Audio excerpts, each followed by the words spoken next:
এত পরিশ্রম কেন করো? মা, আমি তোমাদের সুখের জন্য কাজ করি। আমার পরিশ্রমে যদি তোমরা খুশি থাকো তাহলে আমার সমস্ত পরিশ্রম সার্থক। ওহ বাবা, এরপর রিমি কি করলো? তাড়াতাড়ি বলো আমাকে।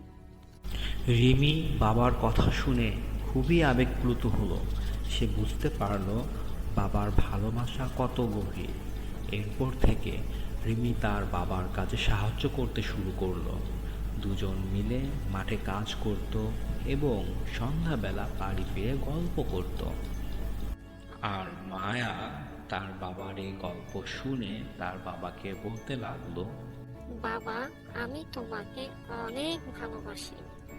আমিও তোমাকে অনেক ভালোবাসি মা। তুমি সব সময় সুখে থাকো। শুভরাত্রি বাবা। শুভরাত্রি মা।